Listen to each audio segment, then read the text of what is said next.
এখন দেখো আমাকে বলছে যে ডাল্টনের আংশিক চাপ সূত্র প্রযোজ্য কোন ক্ষেত্রে? প্রযোজ্য মানে বিক্রিয়াটা দেখাবে মানে বিক্রিয়া হবে না আর কি। তো হবে না কার মধ্যে বলো তো? এই যে দেখো নাইট্রোজেন এখানে আছে, তাহলে এখানের মধ্যে বিক্রিয়া হবে না, তাহলে এখানে কিন্তু তুমি কি করতে পারবা? আংশিক চাপ সূত্র ব্যবহার করতে পারবা। কোনটা আংশিক চাপ সূত্র মেনে চলে? দেখো কোথায় নাইট্রোজেন অথবা আর্গন আছে, দেখো এই জায়গায় দেখো নাইট্রোজেন আছে, দেখো তাহলে এটা হবে আনসার। মানে কোনটা দেখায় এটা পারাটা সহজ, মানে বুঝতে পারছো কোনটা দেখায়? কিভাবে বুঝবা কোনটা দেখাবে? যদি নিষ্ক্রিয় গ্যাস অথবা যদি কি থাকে নাইট্রোজেন থাকে, দেখো যদি কি থাকে নাইট্রোজেন অথবা নিষ্ক্রিয় গ্যাস থাকে, অথবা যদি কি থাকে অথবা যদি তোমার কাছে এখানে নিষ্ক্রিয় গ্যাস থাকে, তাহলে বেসিক্যালি এরা কি হবে? নিষ্ক্রিয় গ্যাস থাকে, তাহলে এরা হচ্ছে আংশিক চাপ সূত্র দেখাবে। এটা এভাবে মনে রাখতে পারো। ওকে, চলো নাই নেক্সটে যাই আসো।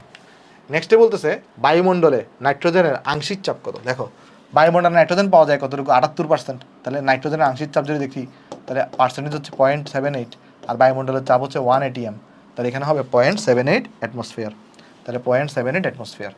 তারপর যাই, আমাকে বলতেছে এত গ্রাম অক্সিজেন এবং এত গ্রাম কার্বন ডাইঅক্সাইড গ্যাস মিশ্রণে কার্বন ডাইঅক্সাইডের মোল ভগ্নাংশ কত? দেখো আমাকে বের করতে বলছে কি কার্বন ডাইঅক্সাইডের মোল ভগ্নাংশ, তাহলে এক্স অফ কার্বন ডাইঅক্সাইড, তাহলে উপরে বসাবো এন অফ কার্বন ডাইঅক্সাইড, যেটা কত? 0.573, এটাকে তাহলে আমরা 44 দিয়ে ভাগ করব, তাহলে নিচে হচ্ছে 0.573, এটাকে আমরা 44 দিয়ে ভাগ করে প্লাস করব কত বলো তো এখানে? দেখো প্লাস করব কত? প্লাস হচ্ছে তোমার দেখো অক্সিজেনটা কত? 1.032, আর অক্সিজেন গ্যাস কিন্তু 32 আকারে থাকে, মানে O2 আকারে আছে। অক্সিজেন গ্যাস কিন্তু O2 আকারে থাকে, আর কার্বন ডাইঅক্সাইডের সঙ্গে হচ্ছে আমরা জানি CO2। তাহলে এখানে তুমি বের করে ফেলো, দেখো এটা কত আসে এখানে?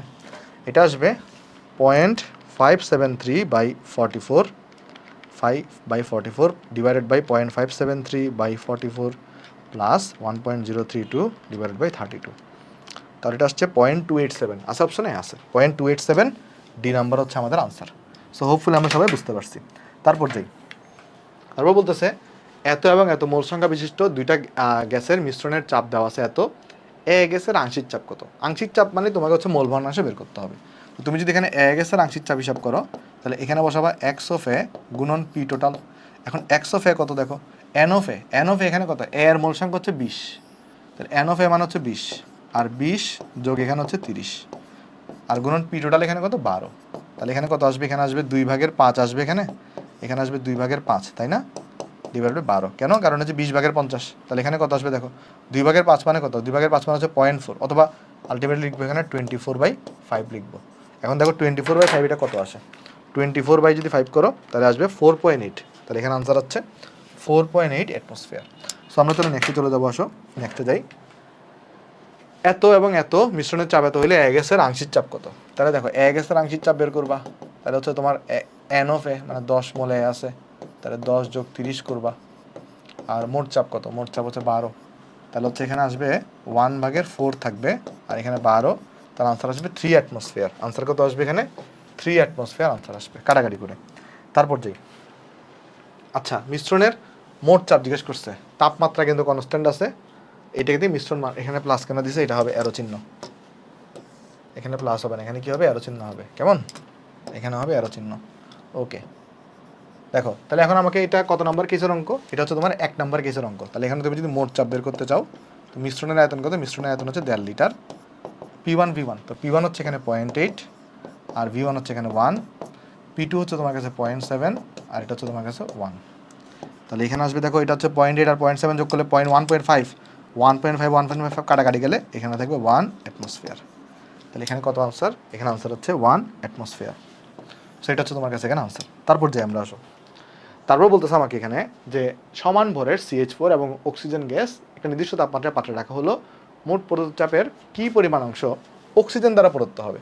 মানে মোট প্রদত্ত চাপের কত অংশ, মানে ধরো এখানে তার মানে অ্যাকচুয়ালি জিজ্ঞেস করা হয়েছে যে পি অফ এটা কত, পি অফ অক্সিজেন কত, কেমন? এখানে অ্যাকচুয়ালি কী বের করা হয়েছে? আচ্ছা পি অফ অক্সিজেন এখানে বলছে মোট প্রদত্ত চাপের কী পরিমাণ অংশ অক্সিজেন গ্যাস দ্বারা প্রদত্ত হবে। হ্যাঁ এটা তুমি বের করলেই হবে, মানে অ্যাকচুয়ালি তোমাকে বের করতে বলছে যে অক্সিজেন দ্বারা প্রদত্ত চাপটা টোটাল প্রেসারের কত অংশ হবে। বুঝতে পারছো কোয়েশ্চেন কি বলছে? মোট প্রদত্ত চাপের কি পরিমাণ অংশ অক্সিজেন দ্বারা প্রদত্ত হবে, মানে অক্সিজেন দ্বারা কতটুকু, মোট প্রদত্ত চাপের কতটুকু অংশ অক্সিজেন দ্বারা প্রদত্ত হবে। আর এটাকে তুমি কি বলো? এটাকে বেসিক্যালি বলো এক্স অফ অক্সিজেন। তাহলে তোমাকে অ্যাকচুয়ালি ফাইন্ড আউট করতে হবে কি এক্স অফ অক্সিজেনটা ফাইন্ড আউট করতে হবে। এখন এক্স অফ অক্সিজেন চলো ফাইন্ড আউট করি, বাট এখানে দেখো লিখেই দিছে যে সমান ভরের CH4 এবং অক্সিজেন তুমি নিছো, তার মানে দুটা ভর সমান। তাহলে এটার ভর যদি তুমি ছোটো হাতের এম নাও, তাহলে এটার ভরও কত, এটার ভরও ছোটো হাতের এম। তো যখন তুমি এখানে এক্স অফ অক্সিজেন বের করবা, এটা উপরে বসাবা এন অফ অক্সিজেন, তাহলে এম ভাগের 32, এখানে বসাবা এম ভাগের 32 প্লাস CH4-এরটা কত হবে এম অফ 16। তাহলে এটা দেখো কত আসবে, উপরে থাকবে 1 ভাগের 32, নিচে থাকবে এখানে 1 ভাগের 32 যোগ 1 ভাগের 16। তাহলে দেখো তো এটা কত আসে, এখানে এটা আসবে 1 ভাগের 32 ডিভাইডেড বাই 1/32 প্লাস 1/16। তাহলে এখানে আসছে 1/3। তার মানে এটা অ্যাকচুয়ালি তুমি যদি সমীকরণে বসাও তাহলে হচ্ছে এরকম P of oxygen equal to 1/3 of P total. তাহলে মোট চাপের 1/3 অংশ, এই যে 1/3 অংশ এটা অক্সিজেন দ্বারা প্রদত্ত হবে। হোপফুলি আমরা সবাই বুঝতে পারছি। তারপর বলতেছে পাত্রটির চাবি খোলার অবস্থায় মোট চাপ দেওয়া আছে তোমার কাছে এত। তার মানে যদি চাবি খুলে রাখো তাহলে মোট চাপ হচ্ছে এত। তো দুইটার মূল সংখ্যা দেওয়া আছে, আর এক গ্যাসের আংশিক চাপ কত জিজ্ঞেস করছে, এটা যে পান্থাবার টাইপের ম্যাথ ভাই।